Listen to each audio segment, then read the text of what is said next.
오늘 우리는 히브리서 1장 1절부터 3절까지 말씀을 본문으로 예수님을 바르게 알고 따르자라는 제목을 가지고 함께 말씀을 나누도록 하겠습니다. 자, 우리가 그 지난주에 디모데 후서를 모두 마치면서 그 바울이 죽기 직전까지 하나님을 찬양했던 그 모습을 함께 살펴보는 시간을 가졌습니다. 그래서 관련된 세 가지 말씀을 나눴는데요. 그 첫 번째로 나눴던 말씀이 무엇이었을까요? 네, 그렇습니다. 지난주 바울을 보니까 자기를 악한 일에서 건져내신 예수님께 감사했거든요. 근데 그 악한 일에서 건져냈다는 것은 자기에게 안 좋은 일들, 별로 좋지 않은 일들 이런 데서 건져냈다기보다는 예수님을 의지하지 않고자 하는 그런 모습에서 자기를 이제 건지셨다라는 그런 의미라고 이제 확인을 했었었죠. 그래서 예수님과 함께하지 않으려고 할 때마다 이제 예수님께서 건져내셨는데 우리가 그것을 확인하기 위해서 주기도문 마지막 부분도 확인했었었죠. 악에서 구하옵소서 바로 함께하지 않으려는 그런 마음으로부터 우리를 건져주시옵소서라는 내용이다. 그래서 우리가 이 일을 바울이 그랬던 것처럼 평생 동안 그 일을 해야 된다라는 얘기를 첫 번째로 나눴습니다. 자, 그런가 하면 우리 두 번째로 나눴던 말씀이 무엇이었을까요?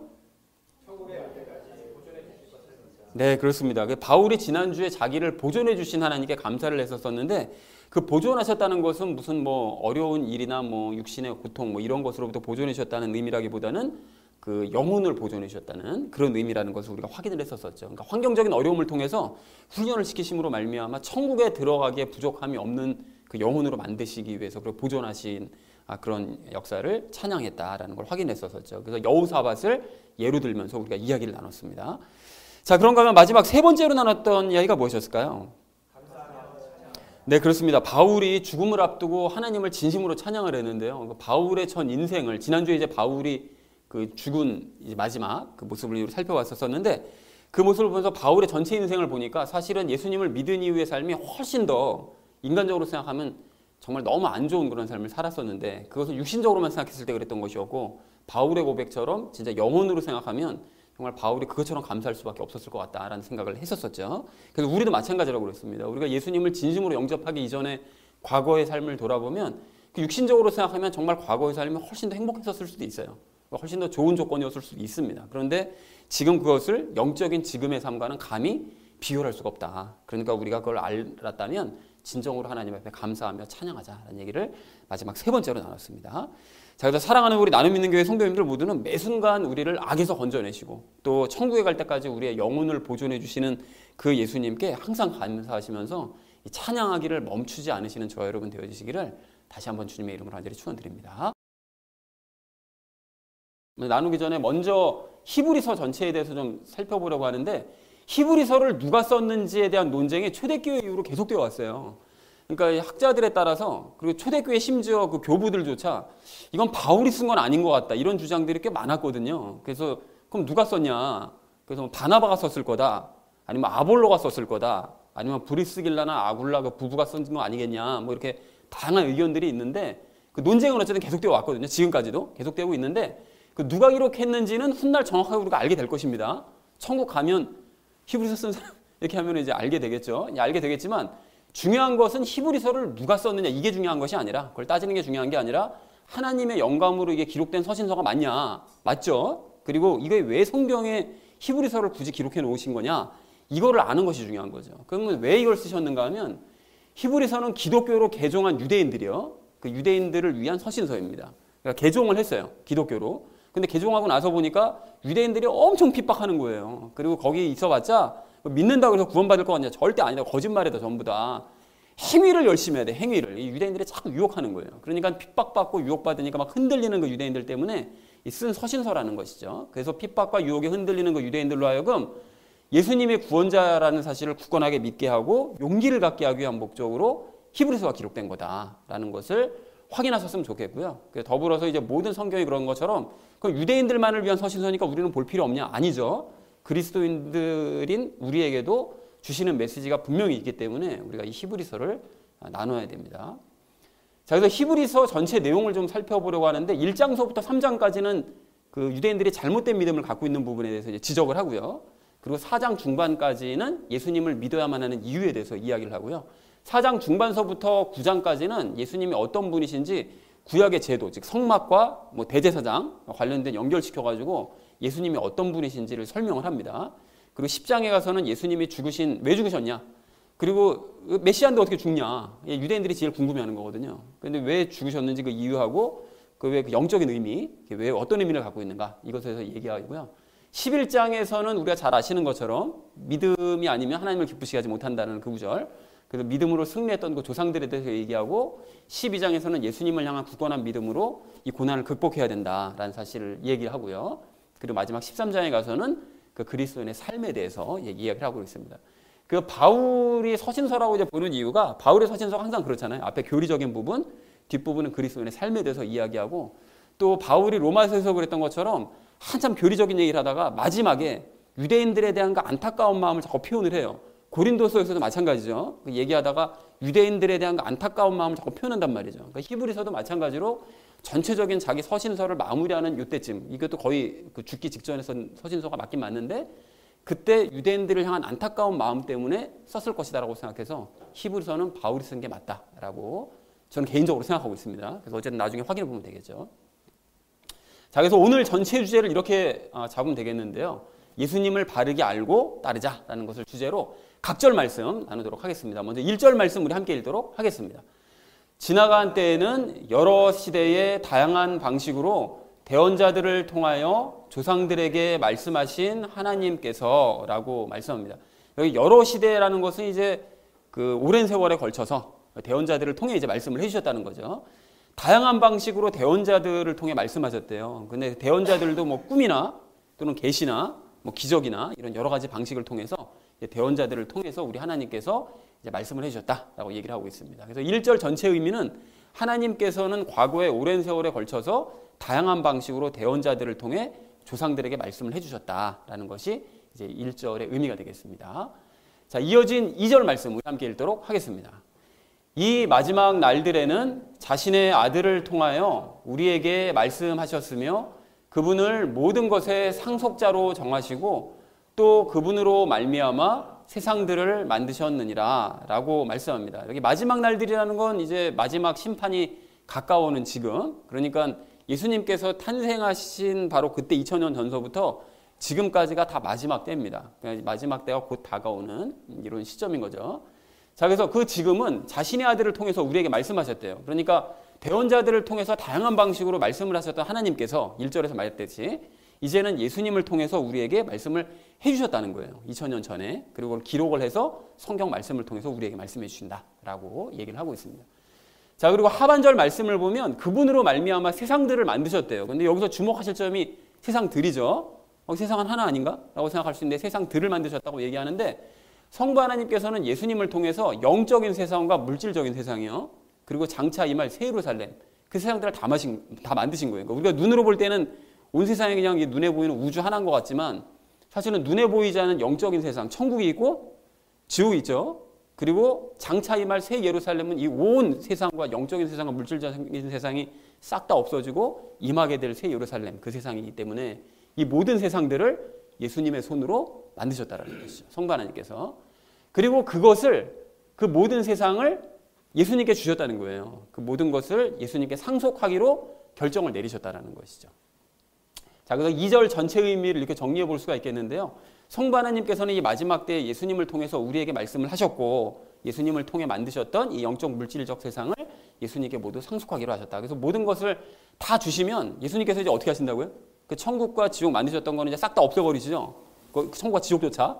그래서 그걸 전부 천국은 이제 새 예루살렘으로 만드시는 걸 대체하시는 거고 지옥은 불호수에 이제 집어 던져 넣으셔서 이제 불호수에 그 죄인들을 전부 다 가두시는 그런 일을 당신이 이제 상속하신 거니까 당신이 마음대로 이제 결정을 하시는 마지막 때에 일을 이제 하시겠죠. 자, 마지막 3절 말씀 우리 함께 읽도록 하겠습니다. 하나님의 영광의 광채시요 그분 자체의 정확한 형상이시며 자신의 권능의 말씀으로 모든 것을 떠받치시는 이 아들께서는 친히 우리의 죄들을 정결하게 하신 뒤에 높은 곳에 계신 존엄하신 분의 오른편에 앉으셨느니라 라고 말씀합니다. 말씀이 좀 긴데요. 하나님의 영광의 광채시, 예수님이 하나님의 영광의 광채시래요. 그러니까 예수님께서는 성부 하나님의 영광의 광채를 드러내 보이는 그런 분이시라는 거죠. 그리고 그분 자체의 정확한 형상이시래요. 그러니까 성부 하나님의 그 모습을 정확하게, 형상을 정확하게 드러내 보이시는, 나타내 보이시는 분이 바로 예수님이시다. 그렇게 될 수밖에 없는 게 성부 하나님께서 말하게 하심을 따라 말하고 행하게 하심을 따라 행하시는 그런 삶을 사시니까 그 모습을 정확하게 드러내시는, 그 형상을 정확하게 드러내실 수밖에 없었던 거죠. 그리고 자신의 권능의 말씀으로 모든 것을 떠받치신대요. 그러니까 예수님께서는 당신이 창조하신 이 온 세상을, 영적인 세상과 이 물질적인 이 모든 세상을 말씀 한마디로 다 유지하시는 거예요.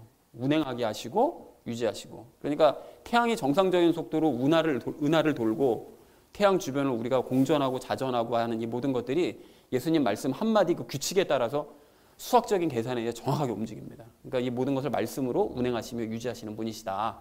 그분의 이제 위대하심을 얘기하는 것이죠. 그리고 친히 우리의 죄들을 정결하게 하셨대요. 그러니까 친히 십자가에 못 박히셔서 우리를 이제 죄와 이제 분리를 하신 분이 우리 예수님이시다. 그리고 높은 곳에 계신 존엄하신 분은 당연히 성부 하나님을 얘기하는 것이겠고요. 그리고 오른편에 예수님이 지금 앉아 계신데요. 그러니까 예수님께서는 성부 하나님께서 이제 마지막 심판을 명령하실 때까지 이제 가서 심판하거라라고 이제 말씀하실 때까지 성부 하나님의 오른편에 앉아 계신다라는 것이죠. 모든 사역을 마치시고 지금 대기하고 계시는 것입니다. 우리를 위해 중보하시면서. 자, 그래서 이 3절을 전체를 이렇게 정리할 수 있겠는데요. 하나님의 영광의 광채를 드러내시고 하나님의 정확한 형상이시며 말씀으로 만물을 운행하시는 우리 예수님은 우리의 이 죄 문제를 해결하신 후에 마지막 심판 때까지 성부 하나님의 오른편에 앉아서 대기하고 계시는 분이시다라고 말씀했다는 것이 3절의 내용이 되겠습니다. 그러니까 오늘 전체의 말씀은 1절서부터 3절까지 예수님은 누구신가? 어떤 분이신가? 이것에 대해서 말씀을 하고 있다는 걸 알 수가 있는 거죠. 자, 그래서 본문을 이렇게 정리해 볼 수 있겠는데 성부 하나님께서는 과거에 오랜 세월에 걸쳐 다양한 방식으로 대언자들을 통해 말씀하셨지만 이제는 예수님을 통해 우리에게 말씀을 하셨고 예수님을 통해 만드신 세상들을 예수님께 이제 상속해 주려고 하신다.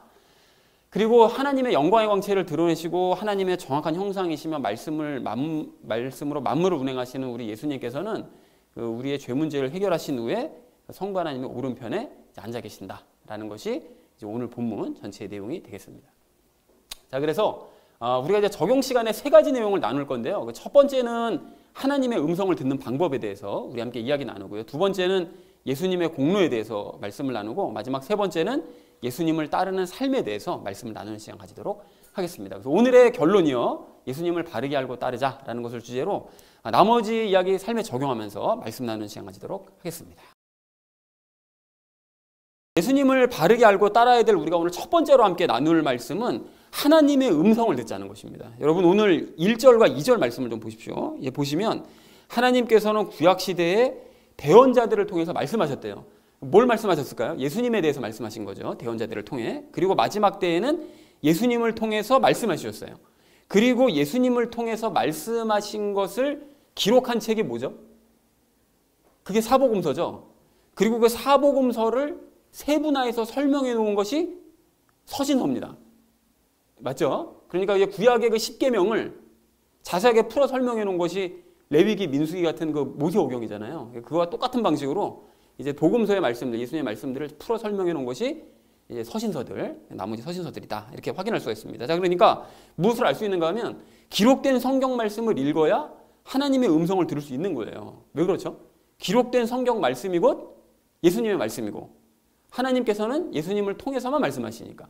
그러니까 결국 기록된 성경 말씀을 읽어야 예수님의 하나님의 음성을 들을 수 있다. 그러니까 하시고자 하시는 말씀을 모두 성경 말씀에 다 기록을 해놓으셨다. 그러니까 보면 우리에게 필요한 모든 말씀을 다 들을 수 있다는 거죠. 그러면 성경을 그냥 무작정 읽기만 하면 하나님의 음성이 막 다 들리냐? 그거는 아니죠. 그러면 기록된 성경 말씀을 읽으면 들을 수 있다고 해놓고 그러면 읽으면 뭐 안 되는 거냐 이렇게 생각하실 수 있는데 그래서 마침 그 지난 목요일, 금요일 큐티요. 그 씨 뿌리는 비유를 통해서 이에 대한 답을 말씀해 주셨어요. 그러니까 그 네 가지 경우를 말씀하시잖아요. 말씀을 뿌릴 때, 씨를 뿌릴 때, 말씀을 뿌릴 때 그 말씀을, 하나님의 말씀을 어떻게 해야 알아듣느냐. 이것에 대한 그 네 가지 경우. 그 육신의 눈으로만 말씀을 읽으면, 그러니까 그냥 글자만 이렇게 쭉 읽으면, 성경을 읽을 때 그냥 아무 생각 없이 쭉 읽어버리면 사탄이 그 말씀을 빼앗아가기 때문에 하나님의 음성을 전혀 들을 수가 없는 거죠. 그러니까 열매도 못 맺는 거예요. 들을 수가 없으니까. 그리고 두 번째, 세 번째는 뭐죠? 그거를 혼적으로만 읽으면, 그러니까 머리로만 그냥 읽어버리면, 성경을 그냥 머리로만 읽고 이해하고 그런 내용이구나 이렇게 넘어가면 핍박이 다가올 때 그나마 알고 있던 말씀 다 버리게 되고요. 또 경제적인 어려움이나 세상의 어떤 그런 염려들 이런 게 닥쳐오면 그것에 파묻혀가지고 그 말씀 그런 것들에 매몰돼 가지고 말씀을 완전히 신경도 못 쓰게 되는, 그러니까 머리로만 읽으면 그런 폐해가 일어난다는 것이죠. 그래서 하나님의 음성을 듣고 열매를 맺는 그런 놀라운 역사를 체험하고 싶으면 어떻게 하라고 말씀하셨느냐? 어떻게 하라고 그러셨죠? 그 말씀을 눈으로만, 육신의 눈으로만 읽을 것도 아니고 혼으로만, 머리로만 받아들일 것이 아니라 그 말씀이 어디로 가야 된다고요? 영으로 들어가야죠. 영으로 그걸 읽게 되면 하나님의 음성을 듣고 열매까지 맺을 수 있다. 이렇게 말씀을 하시더라는 거예요. 그러면 성경을 영으로 읽는다는 게 도대체 뭐냐? 뭐 어떻게 읽어야 성경을 영으로 읽는 거냐라고 생각하실 수 있는데 그건 이미 2번이나 말씀을 드렸어요. 여러분 그게 뭐였죠? 성경을 읽을 때 5가지 방법 말씀드렸잖아요. 매일 읽어야 된다. 그리고 성경을 읽을 때 내가 하나님과 친해질 수 있다는 사실을 믿으면서 읽어야 된다. 그리고 성경을 예수님께 직접 가르침을 받고자 하는 그런 마음을 가지고 내가 읽어야 된다라고 말씀을 드렸었죠. 그리고 읽을 때 주변적인 상황이나 뭐 내 개인적인 어떤 걱정, 근심, 염려 일단은 다 내려놓고 성경 말씀에만 주목해야 된다라고 말씀을 드렸고요. 그 마지막으로는 어떻게 해야 된다고요? 모든 성경을 순서대로 읽어야 된다. 이 5가지 방법에 따라서 읽는 것이 곧 읽다 보면 아 이게 말씀이 내 안으로 지금 들어가고 있구나라는 사실이 느껴지실 거예요. 그게 영으로 읽는 방식입니다. 그러니까 이와 같은 방식에 따라서 성경을 여러분 읽고 말씀을 받아들이시기 바랍니다. 그렇게 하셔서 하나님의 음성을 듣는 우리 모두가 되기를 축원합니다. 자, 그런데 이런 방식에 따라서 하나님의 음성을 듣는 것 자체도 중요하지만 나 그래서 하나님의 음성 들어봤어. 이것도 중요하지만 그 음성들이 뭐 한 가지만 말씀하시는 게 아니거든요. 여러 가지를 말씀하시기 때문에 그 말씀들을 듣다 보면 궁극적으로 하나님께서 뭘 말씀하고자 하시느냐 이걸 깨닫는 게 참 중요하거든요. 그러면 하나님께서는 성경을 통해서 궁극적으로 그리스도인들에게 뭘 말씀하고 싶어 하시느냐 이것도 지난 목요일, 금요일 그 큐티 그 씨 뿌리는 비유 말씀의 그 마지막 비유를 통해서 말씀을 해주셨어요. 뭐였죠? 말씀을 영으로 읽으면 그 말씀이 영에 심겨져서 그것이 곧 자라나서 열매를 맺게 된다. 이거를 말씀하시잖아요. 그러니까 말씀을 읽어서 영 안으로 들어와서 자리를 잡게 되면 그 앞에서 얘기했던 2번째 경우요. 그 핍박이 다가오더라도 그 안에 심겨진 말씀이 힘을 주어서 핍박을 물리쳐요. 그리고 세상에 대한 걱정과 재물에 대한 염려들이 막 상황이 나에게 닥쳐온다 할지라도 그 말씀이 영에 심겨진 사람은 그 심겨진 그 말씀으로 세상에 대한 걱정과 염려, 근심, 재물에 대한 염려들을 다 이겨내고 물리치는 이런 역사가 일어나는 거죠. 그래서 그런 과정들을 거치다 보면 오래 참음과 부드러움과 온유와 절제와 같은 열매들이 내 안에서 맺히게 되는 것이 확인이 되어지는 거죠. 그러니까 결국은 성경을 영으로 읽어서 삶 가운데 부딪히며 살다 보면 열매가 맺어진다. 이거를 말씀하시더라는 것입니다. 그러니까 결국은 성경 말씀 바르게 읽는 게, 그러니까 영으로 읽는 게 너무나 중요한 거고요. 최종적으로 열매를 그래서 맺는 삶을 살라는 것이 우리 성부 하나님께서 우리에게 궁극적으로 주시고자 하시는 음성이라는 것입니다. 그래서 사랑하는 우리 나는 믿는 교회 성도님들 모두는 성경을 읽으시되 영으로 읽으셔서 하나님의 음성을 들으시기 바랍니다. 그리고 그 음성의 내용에 따라서 궁극적으로 열매를 맺으심으로써 예수님의 길을 따라가시는 저와 여러분 되어지시기를 주님의 이름으로 간절히 축원드립니다. 자, 예수님을 바르게 알고 따라야 될 우리가 오늘 2번째로 나눌 말씀은 예수님의 공로에 감사하자는 거예요. 여러분 오늘 본문 말씀을 이렇게 전체적으로 보시면 그 예수님이 어떤 분이신지 분명하게 확인할 수가 있거든요. 그래서 이 순서를 이렇게 제가 임의로 잡았는데 먼저 3절 말씀을 이렇게 보면 예수님께서는 성부 하나님의 영광의 광채를 드러내는 분이시래요. 그죠? 그리고 성부 하나님의 형상을 정확하게 나타내는 분이라고 말씀을 합니다. 그래서 성부 하나님께서는 너무나 그 예수님이 좋으시니까 그렇게 당신을 잘 드러내는 예수님이 너무 좋으시니까 2절 말씀처럼 그 예수님을 상속자로 아예 정해버리셨대요. 모든 것을 다 주기로. 너무 자신을 잘 드러내시니까 상속을 다 해버리기로. 그래서 모든 것을 다 주기로 하셨습니다. 그렇게 예수님께 그런데 주기로 한 그 온 세상은 사실은 알고 보니까 모든 세상을 다 예수님께서 원래 그 손으로 만드신 거예요. 그래서 예수님께서는 그 세상을 그리고 그 이후로 말씀으로 유지하시고 운행하신다고 3절에서. 그러니까 결국은 예수님께서 손으로 만드시고 그 말씀으로 운행하시고 유지하시는 이 모든 세상을 결국은 창조자시고 운행자이신 예수님을 결국은 성부 하나님께서 너무나 당신을 잘 드러낸다는 그 이유로 모든 것을 다 이제 주시는 그런 일을 하신다는 것입니다. 그러니까 예수님이 바로 그렇게 위대하신 분이시구나 라는 사실을 알 수가 있는 거예요. 그런데 이 대목에서 우리가 지금 3절 하반절에 주목할 필요가 있는데요. 바울이 뭐라고 얘기하는가 봤더니 예수님께서 우리의 죄들을 정결하게 하셨다. 이거에 대해서 얘기합니다. 그러니까 2절, 3절 전체적인 분위기를 보면 예수님이 굉장히 존귀한 분이시다. 엄청난 분이시다. 세상을 창조하시고 운행하는 분이시다. 이걸 얘기하다가 갑자기 예수님께서 죄 문제 해결하셨다는 걸 살짝 언급하고 난 다음에 그 다음에 또 이제 마지막 심판에 대한 얘기를 한단 말이죠. 자, 그러면 왜 죄에 대한 얘기를 왜 굳이 여기다 갑자기 끼워 넣냐? 예수님의 존귀하심에 대한 얘기만 하다가 죄 문제를 왜 얘기를 했는가 하면 예수님께서 죄 문제를 해결하심으로써 2절, 3절에서 예수님께서 받고 누리실 수 있는 그 특권들 있잖아요. 그 모든 것을 상속받으시고 모든 걸 운행하시고 만들어가시고 이 모든 것들, 이 모든 것들을 죄 문제를 해결받은 우리도 함께 누릴 수 있다는 사실을 가르쳐주기 위해서 언급한 것입니다. 그러니까 뭔 소린가 하면 죄의 문제를 해결받은 우리는 3절 말씀처럼 예수님의 영광의 광채를 드러내는 삶을 이제 우리도 살 수 있고요. 예수님처럼. 그리고 예수님의 형상을 정확하게 드러내서 2절 말씀처럼 예수님과 같이 모든 것들을 다 함께 상속받을 수 있는 이런 특권을 누릴 수가 있다는 거예요. 그리고 우리는 예수님과 함께 세상을 만들어갈 수도 있어요. 그 세상이 뭔가 하면 하나님의 왕국들. 그것을 곳곳에 만들어갈 수 있는 거죠. 복음을 전파함으로써. 그리고 3절 중반에 있는 말씀처럼 그 예수님의 그 말씀의 그 권능으로 하나님의 왕국을 유지할 수도 있고 세상 왕국을 움직이는 권세. 여러분 기도하시면 세상이 움직입니다. 제가 예전에도 말씀드렸죠. 세상이 내 뜻대로 안 되잖아요. 기도하면 하나님의 뜻대로 움직여가는 걸 내 눈으로 확인할 수가 있다고요. 그걸 세상을 움직일 수가 있는 그 권세를 우리가 가질 수 있다는 거예요. 그리고 그러한 사람은 3절 하반절 말씀처럼 장차 예수님과 함께 성부 하나님의 오른편에 앉는 영광도 누리게 된다는 것입니다. 그래서 사랑하는 우리 나눔 믿는 교회 성도님들 모두는 죄의 문제를 해결받으시고 적용 1에서 나눴던 것처럼 성경을 영으로 읽으심으로 말미암아 예수님을 닮아가시되 예수님의 그 영광과 형상을 예수님처럼 잘 드러내시고 예수님과 함께 모든 것을 다 상속받으시고 하나님의 왕국을 만들고 유지하고 세상을 움직이는 축복을 누리시기 바랍니다. 그렇게 하셔서 장차 성부 하나님의 오른편에 앉으시는 저와 여러분 되어지시기를 주님의 이름으로 간절히 축원을 드립니다. 예수님을 바르게 알고 따라가야 될 우리가 마지막 세 번째로 나눌 말씀은 예수님을 따르자라는 것입니다. 여러분 그 방금 적용 2에서 우리가 나눴던 것처럼 우리는 예수님을 드러내고 또 모든 것을 상속받고 하나님의 왕국을 만들어가고 예수님의 그 말씀의 권능으로 세상을 움직이다가 장차 하나님의 오른편에 우리가 이제 앉을 거예요. 그러니까 결국 예수님을 닮는 삶, 또 예수님을 따르는 삶이라는 것은 그분의 성품만을 닮으라는 것이 아니라 그분께서 누리시고 행하시는 모든 일들 같이 우리가 이제 따라가야 된다. 이걸 말씀하시는 것인데 그럼 우리가 어떻게 해야 이렇게 예수님의 삶을 따라갈 수 있고 예수님을 닮아가는 이런 삶을 살 수 있느냐. 뭐라고 그랬었죠? 적용 1에서는 성경 말씀을 영으로 읽을 때 우리가 결국 열매를 맺을 수 있다. 열매 맺는다는 것이 다른 말로 하면 예수님을 닮는 것이니까요. 그렇게 할 수 있다고 그랬고 적용 2에서는 죄의 문제를 또 해결받아야만 이 모든 일이 가능하다라고 이제 얘기를 했었었죠.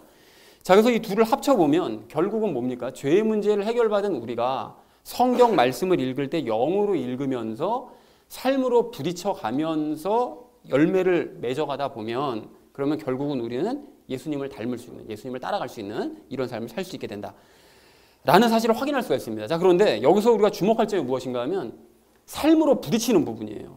성경 말씀을 영으로 읽는 것까지는 어떻게 할 수가 있는데 영으로 읽은 이 말씀과 세상 삶에 나가서 이제 부딪히는 이 과정, 이 모든 영적인 과정이든 삶이든 뭐 세상적인 삶이든 부딪히는 이 과정, 이 부분이 문제인데 이 부분이 사실은 만만치가 않거든요. 이게 실제로 적용되는 부분, 이게 만만치가 않은데 그래서 이 시간 우리가 이 부분에 대해서 구체적으로 말씀을 나눔으로써 정말로 우리가 예수님을 따라가고 예수님께서 허락하신 그 축복을 누리기 원합니다. 그래서 우리가 영으로 읽은 말씀과 여러분 실제 삶이 자꾸 부딪히는 이유는 우리 육신 안에 남아있는 죄 때문에 그래요. 그래서 이 죄의 문제를 반드시 해결해야 됩니다. 그래서 이 시간 이와 관련돼서 중요한 원리를 공유하려고 하니까요. 여러분 이 말씀을 영으로 받아들여 보시기 바랍니다. 여러분 그 로마서 7장 말씀을 보면 좀 이상한 구절이 나오는데요. 여러분 제가 읽어드릴 테니까 한번 들어보십시오. 전에 율법이 없었을 때에는 내가 살아있었으나 명령이 오매 죄가 되살아나고 나는 죽었도다. 여러분 이 말씀 들어본 적 있으시죠? 여러분 근데 이 말씀을 제가 왜 이상하다고 말씀을 드렸는가 하면 바울은 과거에 율법에 파묻혀서 살던 바리새인이었잖아요. 그런데 이 말씀을 보면 전에 율법이 없었을 때라고 얘기를 한단 말이죠. 아니 그러면은 바울에게 율법이 없었을 때가 없었는데 그 율법이 없었을 때 그러니까 도대체 언제를 얘기하는 거냐 이런 생각을 할 수가 있단 말이죠. 자, 그래서 바울이 여기에서 얘기하는 율법이 없었을 때는 언제를 얘기하는가 하면 예수님을 영접한 이후에 그 시간들을 얘기하는 것입니다. 즉 바울이 예수님을 영접한 이후에 율법의 조항들을 하나도 신경 쓰지 않고 그냥 편하게 살았던 때, 그때를 얘기한다는 거예요. 그러니까 그럴 때 바울은 자기의 혼, 그러니까 여기서 얘기하는 혼은 전인격적인 전인격으로 의미합니다. 그러니까 그 전인격적으로 굉장히 자유롭게 예수님과 함께 교제하면서 즐겁게 살았다는 거예요. 율법의 조항을 신경 쓰지 않고 살았을 때는. 근데 그러다가 어느 날 갑자기 율법의 조항들을 읽었는지 생각을 했는지 그때 이제 일이 꼬인 거예요. 과거에는 그 율법의 조항들을 매일 읽었잖아요. 그리고 매일 읽을 때마다 뭘 생각합니까? 이거 다 행해야 되는 거다. 이걸 생각하면서 살았던 게 이제 바울이었단 말이죠. 바리새인으로서 믿기 전에, 예수님을 믿기 전에. 그런데 그 시절이 생각이 나니까 무슨 생각이 들죠? 그래, 맞아.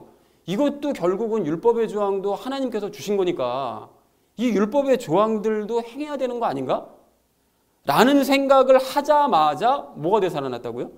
죄가 되살아나고 그리고 자기 혼이 죽더라는 거예요. 그러니까 더 이상 기쁨도 사라지고 즐거움도 사라지고 완전히 그냥 죽은 사람처럼 낙심이 되고 실망되고 괴로운 마음, 이런 사람이 되어버렸다는 거예요.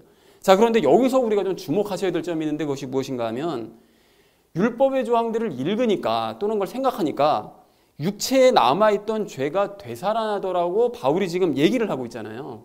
그런데 율법을 읽을 때 그 상황을 여러분 좀 더 세분화해가지고 묵상을 해보면 여러분도 마찬가지고 뭐 저도 마찬가지인데 율법의 조항들, 성경 말씀을 읽잖아요. 읽으면 좋든 싫든 뭐로 읽어야 되죠? 일단 육신의 눈으로 읽어야 되잖아요. 육신을 거칠 수밖에 없는 거죠. 그리고 육신으로 일단 들어오면 성경 말씀을 머리로 한 번에 생각은 하게 된다고요. 그렇잖아요. 아무 생각 없이 읽는 게 아니니까. 그러니까 결국은 육신의 눈을 걸치고 혼의 과정을 거칠 수밖에 없다는 거예요. 그러니까 다시 말해서 말씀을 우리가 읽으면 육신의 눈을 거치고 혼의 생각을 거쳐야만 하는데 여기서 무슨 문제가 있는가 하면 육신과 혼이 무엇에 익숙하다고 그랬죠? 죄에 익숙하다고 그랬잖아요. 이게 문제입니다. 이게. 그러니까 우리가 육신과 혼을 가지고 있는 이상 이런 상태로 말씀을 읽잖아요. 그러면 좋든 싫든 죄가 제일 먼저 마중을 나가서 그 말씀을 맞이하는 구조가 우리 신체 구조라는 거예요. 이 구조가 여기에 주목해야 된다는 거예요. 그래서 우리가 말씀을 읽을 때 막 읽기가 싫어지잖아요. 성경 말씀이 이게 뭐 항상 뭐 읽기 좋은 건 아니잖아요. 막 읽기가 막 싫어질 때가 있고 읽어도 내가 말씀대로 살지 못할 건데 막 이런 죄책감 때문에 말씀을 읽을 때마다 막 걱정되고 염려되고 마음이 더 불편해지고 그 이유가 바로 죄 때문에 그런 거예요. 죄 때문에. 그러니까 죄가 먼저 마중을 나가서 말씀을 맞이하기 때문에 육신의 눈으로 보고 혼을 거치면서 이 죄가 먼저 마중을 나가기 때문에 하나님께서 성경 말씀을 통해서 내게 말씀해 주실 것을 못 믿게 만드는 거예요. 죄가 먼저 나가서 마중을 하니까.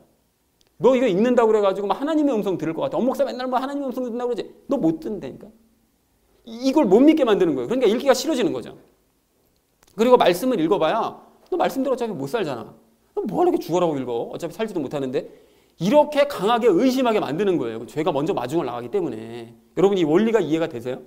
그래서 말씀을 읽으면 기쁨보다는 걱정과 염려가 더 많이 생기니까 그러니까 성경 말씀 더 읽기 싫어지고 그리고 혼도 막 죽어버리는 거예요. 기쁨도 사라지고 막 즐거움도 사라지고 성경 괜히 읽었다가 그냥 마음만 더 힘들어지네. 이렇게 된다는 거죠. 여기까지 여러분 이해가 되시죠? 자, 그런데 이제 여기서가 중요합니다. 여기서부터가. 그렇기 때문에 우리가 깨달아야 될 정말로 중요한 사실이 있는데 로마서 7장 17절 말씀이에요. 여러분 제가 한번 읽어드릴 테니까 들어보십시오. 그런즉 이제 그것을 행하는 자는 더 이상 내가 아니요 내 안에 거하는 죄니라 이렇게 말씀하세요.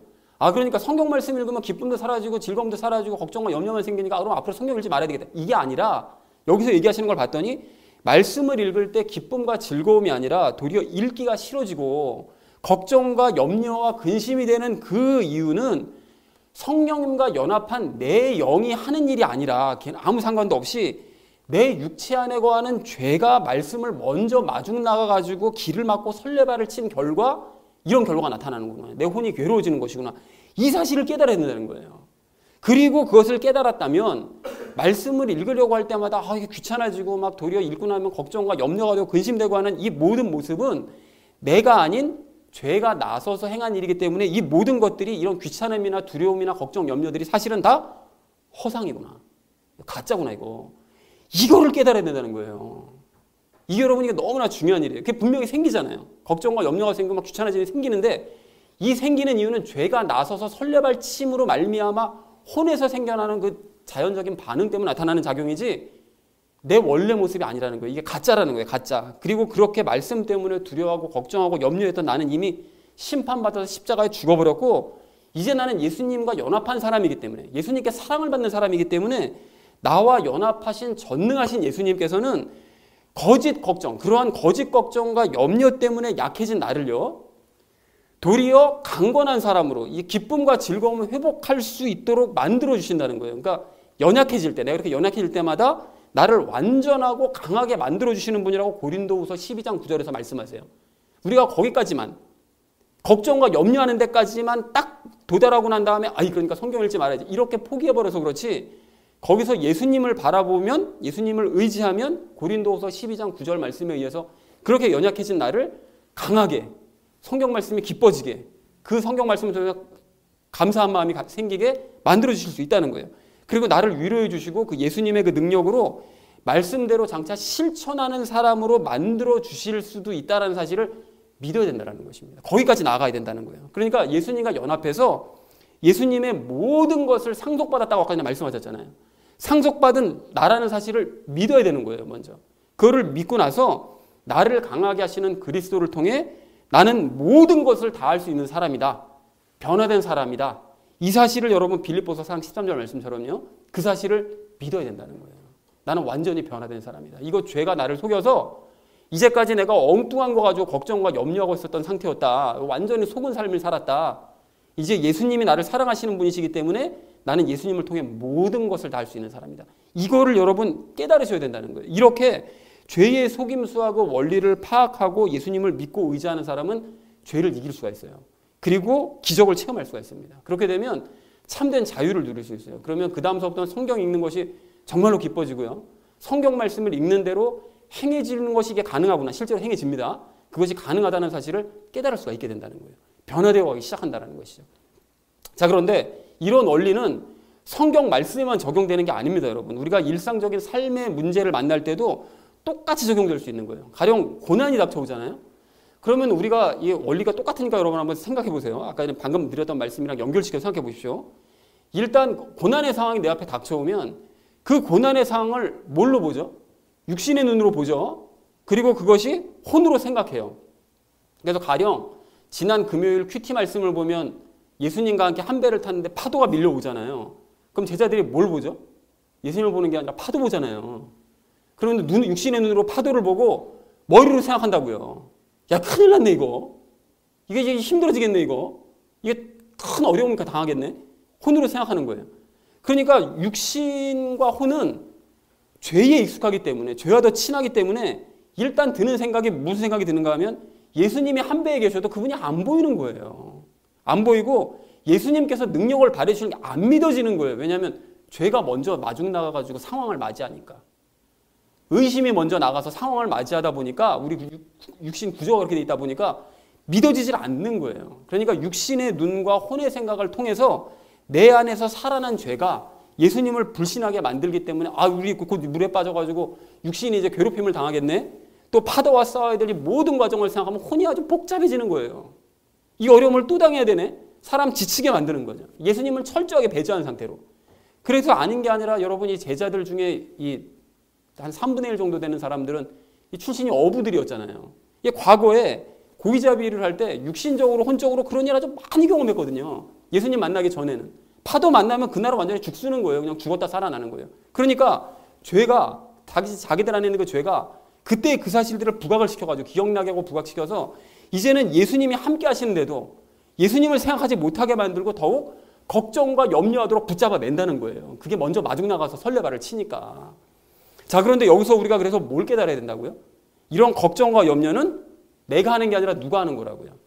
죄가 하는 거다 이거. 죄가 앞서 나가서 이게 설레발 치는 거다. 그러니까 이건 죄가 내 육신의 눈과 혼의 생각을 통해서 고난을 마중 나가가지고 예수님을 배제하게 만들기 때문에 이렇게 걱정과 염려가 되는 것이므로 예수님을 배제했기 때문에 이런 걱정과 염려가 생기는 거죠. 그러니까 이 걱정과 염려는 이거 허상이다. 이거 가짜다. 이거 없앨 수 있는 거다. 이거 아무 의미 없는 생각과 감정이다라는 사실을 여러분 깨달아야 돼. 이게 중요한 거예요. 이 사실을 바라볼 수 있는 게 이게 중요한 거예요. 그리고 이제 나는 예수님과 연합해서 예수님께 사랑받는 사람이기 때문에 예수님 나 가만 내버려 두신 분이 아니야. 이걸 알아야 되는 거예요. 그러니까 이렇게 고난과 문제 앞에서 죄에 속아 넘어지고 한없이 연약해졌을 때, 그렇게 될 수밖에 없죠. 죄 때문에. 이렇게 연약해졌을 때 아까 전에 고린도후서에서 뭐라고 말씀하셨죠? 나와 연합하신 예수님께서는 도리어 나를, 약하신 나를 완전하게 강한 능력으로 세워주실 분이시기 때문에, 고린도후서의 그 말씀을 나는 믿기 때문에 예수님께서 이 고난의 파도와 어려움들을 반드시 해결해 주시고 이 상황 자체를 없애주실 것을 나는 믿는다. 이제 그렇게 될 수 있다. 왜? 나는 변화된 사람이니까. 여러분 이거를 믿으셔야 된다는 거예요. 선포하셔야 된다는 거예요. 그럼에도 불구하고 아니야. 과거에 똑같은 문제 때문에 얼마나 고생을 했니? 이 고난 때문에 정말 너 진짜 속 썩었었잖아. 이번에도 그럴걸? 이거 세상 원리는 다 그런 식으로 진행되는 거기 때문에 네가 아무리 발버둥 쳐봤자 이건 세상 원리대로 진행 나가는 거야. 네가 아무리 발버둥 쳐봤자 소용없어. 여러분 죄가 주는 그런 두려움을 더 이상 믿으시면 안 돼요. 가짜라니까요. 가짜라고요. 절대 아닙니다. 그거는 예수님 믿기 전에 내가 경험했던 일들인 거예요. 그거를 죄가 기억만 되살리는 것일 뿐이라는 거예요. 그게 바로 죄의 활동이라는 거예요. 그래서 예수님께서 한 배를 타고 계시면 배는 절대로 가라앉지 않습니다. 이제 안 가라앉아요. 이제는 더 이상 과거의 경험대로 될 것이라는 그 잘못된 믿음, 내가 과거에 수없이 살아왔던 그 경험들, 그거대로 될 거야 라는 그 잘못된 믿음, 세상의 원리와 지식대로 일은 진행될 거야, 이 잘못된 믿음 버리셔야 돼요. 여러분. 버리셔야만 합니다. 대신 말씀으로 세상을 운행해 가시는 예수님께서 내 안에 계시기 때문에, 나와 한 배를 타고 계시기 때문에 고난의 파도와 문제의 바람을 한순간에 잔잔케 해주실 것을 믿으셔야 돼요. 여러분. 더 이상 과거 경험을 믿지 마시고 새로운 일을 행하실 예수님을 믿으셔야 된다고요. 여러분 올해 교회 우리 표가 뭐라고요? 믿음으로 살자죠? 여러분 그렇다면 죄에게 속아서 제자들처럼 파도만 보면서 막 두려워할 게 아니라 죄가 주는 그런 거짓 두려움들을 여러분 떨쳐내시고 나와 한 배를 타신 예수님께서 이 파도를 잔잔케 해주실 것을 믿는 우리가 되자는 것입니다. 그래서 예수님께서 그 기적사건 일으키시고 난 다음에 마지막에 뭐라고 그러세요? 제자들 보고 너희 믿음이 어디 있느냐? 믿음 얘기하시잖아요. 너희 믿음이 어디냐? 그게 없는 거예요. 속고 있는 거예요. 우리가 죄 때문에. 그래서 여기까지 갈 수 있는 분은 죄를 이기실 수 있을 것이고 이렇게 죄를 이기면 기적을 체험하실 줄로 그렇게 믿습니다. 자, 그러니까 이 원리를 우리가 잊지 않기 위해서 조금만 더 적용하면서 생각해 봤으면 좋겠는데요. 여러분 몸이 아플 때는 그럼 어떻게 해야 될까요? 그런 경우도 적용이 되느냐? 당연히 됩니다. 몸이 딱 아파질 때가 있잖아요. 가령 예를 들어서 저는 감기가 잘 걸리는 편인데 감기 증상이 살짝 나타나기 시작할 때 있잖아요. 그걸 다 느끼잖아요. 그게 딱 나타나는 걸 보니까 야, 이거 경험상 이거 앞으로 며칠 동안 아프겠구만. 그러니까 걱정하면서 어느 병원 가가지고 어떻게 처방받아가지고 약 먹고 어떻게 쉬어야지. 이렇게 생각하잖아요. 이런 생각이 드실 거예요. 여러분도 그러시죠? 이게 죄가 결정하는 거예요. 죄가 이 아픈 상황을 먼저 마중 나와가지고 너 과거 경험대로 이렇게 가야지. 이렇게 될걸? 이렇게 인도를 하는 거예요. 그 결정대로 가는 거예요. 그런데 여러분 그런 생각과 내게 정해진 그 루틴을 깨버리셔야 된다고요. 그 루틴대로 계속 따라가면 절대로 기적은 일어나지 않아요. 삶의 변화는 일어나지 않습니다. 여러분 어떻게 된다고요? 깨달아야죠. 뭘 깨닫습니까? 내가 이게 아플 때 죄가 먼저 마중 나와가지고 나를 낫게 해주실 예수님을 완전히 배제하게 만들고 의심하게 만든 결과 내가 이렇게 잘못된 믿음과 잘못된 습관을 가지게 되었구나. 이거 죄 때문에 이렇게 되었구나. 이걸 먼저 깨달으셔야 돼요. 이걸 인식하셔야 됩니다. 여러분. 그걸 인식하시고 그걸 깨달았다면 그 다음에 어떻게 된다고요? 아픈 증상이 나타나긴 했지만 이 증상은 예전처럼 흘러가게 되지는 않을 거야. 왜요? 난 이제 믿는 사람이니까. 난 옛날에는 그냥 끌면 끌려가는 대로 그냥 끌려갔지만 죄가 끌어가는 대로 그냥 끌려갔지만 이제 나는 믿는 사람이니까. 그래서 말씀으로 세상을 운행하시고 유지하시는 모든 세상을 그 말씀 한마디로 다 평정하시는 예수님께서 나와 연합해 계시기 때문에 예수님께서 명령하시면 이 병 반드시 낫는다. 병원 안 가도 약 먹지 않아도 이거 낫는다. 이거 믿고 선포하셔야 돼요. 그리고 난 다음에 선포했다면 나병 환자처럼 백부장처럼 예수님께서 원하시면 저 이 병 나을 줄 믿습니다. 이걸 예수님께 고백해야 된다고요. 그렇게 먼저 죄의 활동을 먼저 인식한 후에 그 죄의 활동을 부인을 하고 예수님을 이제 반대로 인식을 하면서 예수님께서 행하실 일을 믿어야 된다는 거예요. 이 원리가 이해되시죠? 적용이 되시죠? 그렇게 되면 예수님께서 병의 원인도 알려주시고요. 처방을 내려주세요. 예수님께서. 이 병원을 가라. 또는 너 이 약을 갑자기 약 이름이 생각이 난다거나 아니면 생각지도 못한 사람에게 그 약이 무슨 효과에 좋다던데 아니면은 뭐 어느 병원 왔더니 좋다던데 이런 얘기를 꼭 듣게 돼요. 이런 일을 겪고 난 다음에 그리고 나면 처방 내려주신 대로 행하시면 됩니다. 반드시 뭐 병원 가지 말라는 얘기 아닙니다. 반드시 뭐 무슨 뭐 약 먹지 말라 그런 얘기 아니에요. 이렇게 이 과정을 거치고 나면 예수님께서 처방 내려주신 대로 행하면 된다는 거예요. 그렇게 아플 때 이렇게 행하시면서 죄를 이기시면 이전에는 경험해 오지 못했던 기적을 체험하게 되실 줄로 믿습니다. 여러분 그런가 하면 재물에 대한 염려 같은 거 들 때 여러분 어떻게 됩니까? 일단 어떻게 된다고요? 모든 원리가 다 똑같아요. 일단 육신의 눈과 귀와 또 내 혼의 이 생각을 통해서 죄가 먼저 그 상황을 마중 나가죠. 그러다 보니까 온갖 부정적인 생각과 염려와 의심과 걱정이 먼저 내게 쏟아져 들어온다고요. 그래가지고 앞으로 이 경제적인 문제 때문에 내 육신이 고생할 거고 또 정신적으로도 이거 굉장히 피곤해질 거다 이거 앞으로 이거 큰일 났네 이거 이런 생각이 먼저 드는 거예요. 과거에도 이게 돈 문제 때문에 나를 그렇게 내가 돈 문제 때문에 힘들었잖아. 그러니까 이번에도 이 일은 잘 될 리가 없지. 당연히 흘러가겠지. 그리고 세상 원리에 따라 가겠지. 그리고 최악의 상황을 생각하면서 시작도 하기 전에 지쳐버리는 거예요. 이런 막 물질적인 문제 막 생각하면 골치 아픈 거지. 그런데 그런 상태로 시간 보낸다고 해서 뭐 달라질 게 있느냐? 아무것도 달라지지 않아요. 그냥 죄가 붙드는 그 안에서 시간과 몸만 그냥 붙잡힌 상태로 그냥 머물러 있는 거예요. 그러니까 어떻게 된다고요? 인식해야죠.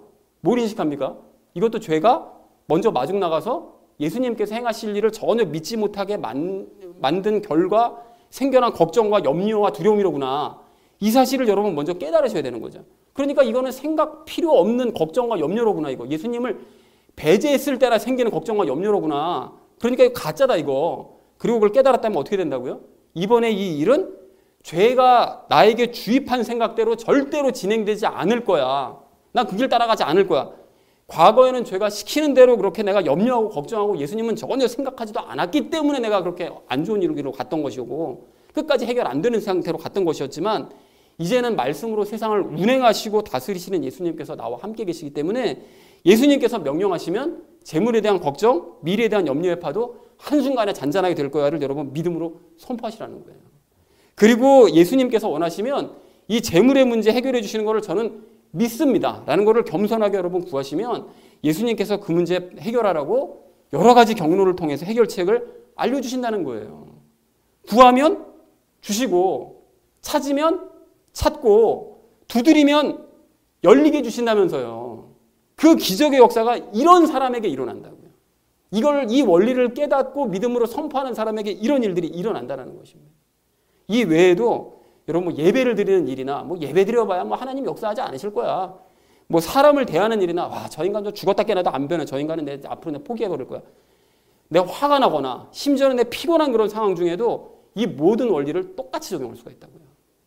놀라운 원리를 여러분 체험하시라고 말씀드리는 거예요. 그런데 이러한 원리를 설명을 드렸음에도 불구하고 내가 이거 삶 가운데 이걸 구체적으로 어떻게 적용해야 될지 전혀 감이 안 잡힌다. 그럼 여러분 개인적으로 문자 주세요. 그러면 제가 가르쳐 드릴 테니까. 여러분 이런 삶을 사는 것과 삶을 살지 않는 그런 삶이 하늘과 땅 차이예요. 천국 삶과 지옥 삶을 사는 것입니다. 자, 그런데 어쨌든 우리가 오늘서부터 이렇게 영의 눈을 뜨고 새로운 습관을 들임으로써 이전과는 전혀 다른 삶을 살아가셨으면 참 좋겠는데요. 그런데 현실을 좀 고려해가지고 제가 좀 김이 빠지는 얘기를 잠깐 좀 드리자면 이런 삶을 실제로 실천해 봤더니만 생각대로 안 되는 경우가 좀 많이 있을 수 있어요. 그러니까 안 되는 이유는 뭐 여러 가지가 있을 수가 있는데 그 중에서 가장 중요한 게 믿음입니다, 여러분. 믿음. 근데 이 믿음을 가지려면 아까 전에 제일 처음에 뭐를 말씀드렸죠? 적용 1에서 언급했던 것처럼 말씀을 영으로 읽어야 되는데 말씀을 평소에 영으로 읽는 건 둘째치고 아예 성경 말씀 자체를 별로 그렇게 관심 있게 보지도 않았어요. 만약에 이렇게 되면 이 믿음이 작동되질 않기 때문에 제가 지금까지 드렸던 모든 말씀들은 그림의 떡입니다. 나와는 상관없는 얘기가 되는 거예요. 그래서 목요일, 금요일 큐티 말씀을 여러분 잘 생각해 보시면 말씀을 영으로 읽은 사람만이 죄를 이기고 결국은 예수님을 닮는 열매를 맺는 삶을 살 수 있다고 말씀하시더라는 거예요. 그러니까 말씀을 영으로 받아들인 사람이 열매를 맺을 수 있다는 것은 그 열매를 결국 믿음으로 맺는 거니까. 그 믿음으로 맺는다는 것은 죄를 결국 이겼다는 얘기니까. 결국 성경 말씀을 영어로 읽어야만 이 모든 일련의 과정들이 이루어질 수 있다는 거죠. 자, 그렇다면 내가 평상시 말씀을 읽지도 않았고 그리고 말씀을 영으로 받아들이지도 않았다. 그러면 어떻게 되느냐? 그러면 이런 이 천국 같은 삶은 이거 포기하면서 살아가야 되느냐? 포기해야 됩니까, 여러분? 지금부터 시작하시면 돼요. 지금부터 시작하시면 된다고요. 그러니까 말씀을 꾸준하게 읽는 기본적인 일부터 시작을 하셔서 작은 믿음부터 갖게 되시고, 그리고 그 믿음으로 삶과 부딪히면서 죄와 싸워 이겨보시는 거예요. 그러니까 여러 가지 삶에 동시에 적용하려고 막 이렇게 하지도 욕심내지도 마시고, 내 삶 가운데 제일 연약한 부분, 그거 다 알잖아요, 각자가.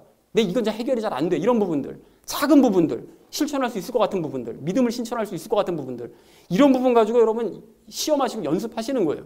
그래서 죄와 자꾸 싸워서 이기고, 때로는 실패하더라도 포기하지 말고 다시 일어나서 또 재도전하는 그 반복 훈련을 통해서 예수님의 능력을 점점 더 많이 체험해 가셔야 된다는 것입니다. 그리고 그러한 삶에 익숙해져서 이제는 더 이상 문제를 눈앞에 두고도 두려워하거나 걱정하거나 염려하는 것은 일단 내려놓고 먼저 예수님을 바라보면서 믿음을 가지는 사람으로 변화되어 된다는 것이죠. 이러한 모습이 바로 예수님 닮은 모습 아닙니까? 예수님께서 문제를 먼저 보시기보다 성만 하나님 먼저 바라보시잖아요. 이게 예수님 닮은 모습이고 예수님의 형상을 정확하게 드러내는 모습이라는 것입니다. 사랑하는 우리 나눔 있는 교회 성도님들 모두는 오늘 본문 2절, 3절에서 말씀하시는 그 예수님의 그 놀라운 영광을 다 누리시는 성도님들 되시기를 축원합니다. 그리고 그렇게 되시기 위해서 삶의 여러 가지 문제들을 통해서 죄의 속임수들을 여러분 발견하시고요. 내가 이렇게 그동안 이것 때문에 이렇게 속았었구나. 저것 때문에 이렇게 속았었구나. 이거를 여러분 발견하시고 믿음으로 그 죄와 싸워서 승리하셔서 예수님께서 베푸시는 놀라운 기적들을 삶 가운데 수시로 체험하시고 약속하신 영광을 누리시는 저 여러분 되어지시기를 주님의 이름으로 간절히 축원을 드립니다. 예수님을 바르게 알고 따르자라는 것을 주제로 말씀 나눴죠. 첫 번째로는 우리가 하나님의 음성을 듣자라고 말씀을 드렸습니다. 대언자들을 통해 말씀하셨던 하나님께서는 이제 누구를 통해 말씀하신다고요? 예수님을 통해 말씀하신다고 얘기를 했었죠. 자, 그런데 예수님의 말씀을 기록한 게 어떤 책이다? 사복음서 구체적으로 사복음서이고, 이거를 설명한 것이 서신서라고 그랬죠. 복음서, 그걸 설명한 게 이게 서신서이기 때문에 결국 이걸 읽어야 하나님의 음성을 들을 수 있다고 그랬죠. 결국은 성경을 읽어야, 성경 전체를 읽어야 하나님의 음성을 들을 수 있는 것이다 라고 이제 말씀을 나눴습니다. 그런데 성경을 육적, 혼적으로 읽으면 안 되고, 그것이 씨 뿌리는 4가지 비유 중에 앞에 3가지죠. 무엇으로 읽어야 된다고요?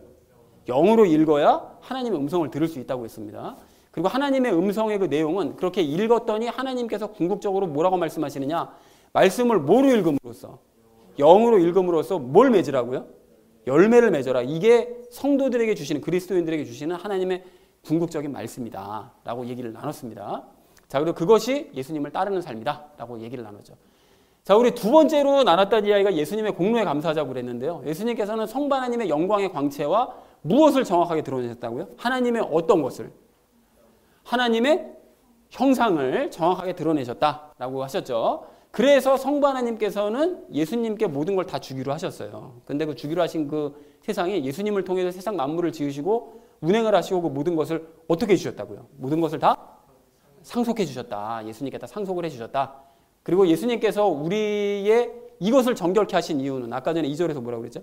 우리의 죄를 정결케 하신 그 이유는 예수님의 영광의 광채와 형상을 우리도 정확하게 드러내는 삶을 똑같이 예수님처럼 살아내고 예수님과 함께 하나님의 왕국을 세워가고 그 하나님의 왕국과 세상을 움직이는 권세를 누리게 하시기 위해서 우리의 죄를 정결케 해주신 것이다. 그 모든 영광을 함께 누리시기 위해서 정결케 해주신 것이다 라는 걸 확인했습니다. 그래서 이러한 사람이 나중에 하나님의 오른편에 앉게 된다라는 얘기를 나눴죠. 자, 그리고 마지막 세 번째로 우리 나눈 말씀이 예수님을 따르자고 말씀을 나눴죠. 예수님을 따르려면 성경을 영어로 읽으면서 이것을 가지고 삶으로 부딪혀야 된다고 그랬어요. 아까 전에 중요한 거, 어떤 거를 가지고? 믿음을 가지고 삶으로 이제 부딪혀야 되는데, 성경을 영어로 읽으면서 삶으로 부딪혀야 되는데 죄가 문제가 되죠. 그래서 성경을 읽을 때 바울이 로마서에서 말씀했던 거, 이게 자꾸 죽어요. 성경을 읽으면 막 기쁘고 즐겁고 행복했는데 읽고 나면 이게 죽어요.